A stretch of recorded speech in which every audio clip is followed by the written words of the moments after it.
மேலறை தியானம் ஆகஸ்ட் மாதம் 22ஆம் தேதி சனிக்கிழமை 2026ஆம் ஆண்டு. எழுதியிருப்பவர் பப் ரில்லி, ரெக்சாஸ், USA. தலைப்பு நல்ல மேய்ப்பர். வாசிக்க வேண்டிய வேதப்பகுதி ஏசாயா 43ஆம் அதிகாரம் 1ஆம் வசனம் தொடங்கி 7ஆம் வசனம் வரை. இன்றைய நாளுக்குரிய தியான வசனம் யோவான் 10ஆம் அதிகாரம் 14ஆம் 15ஆம் வசனங்கள். இயேசு, நானே நல்ல மேய்ப்பன், நான் என்னுடையவைகளை அறிந்தும் என்னுடையவைகளால் அறியப்பட்டும் இருக்கிறேன்.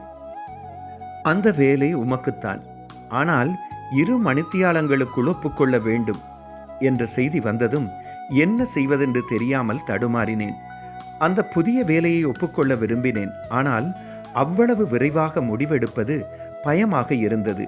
நான் விரும்பிய வேலையை விட வேண்டும், வீட்டை விற்க வேண்டும், எமது திருச்சபையையும் நண்பர்களையும் விட்டு 563 கிலோமீட்டர் தொலைவு போக வேண்டும்.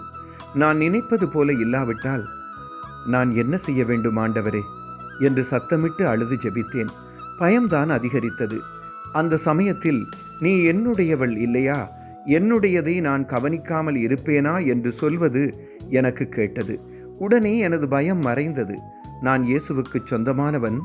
அவர் எம்முடன் இருந்து எல்லாவற்றையும் கவனித்துக் கொள்வார். நான் வேலையை ஒப்புக்கொண்டேன்.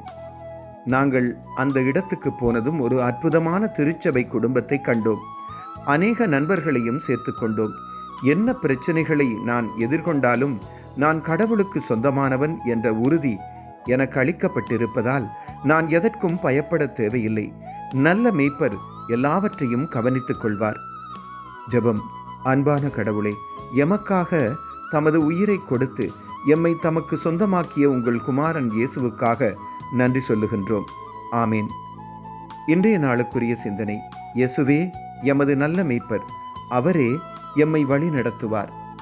கர்த்தருடைய அன்பும் இரக்கமும் அவர் தரும் பாதுகாப்பும் சமாதானமும் இந்த நாளில் உங்கள் அனைவரோடும் கூட இருப்பதாக.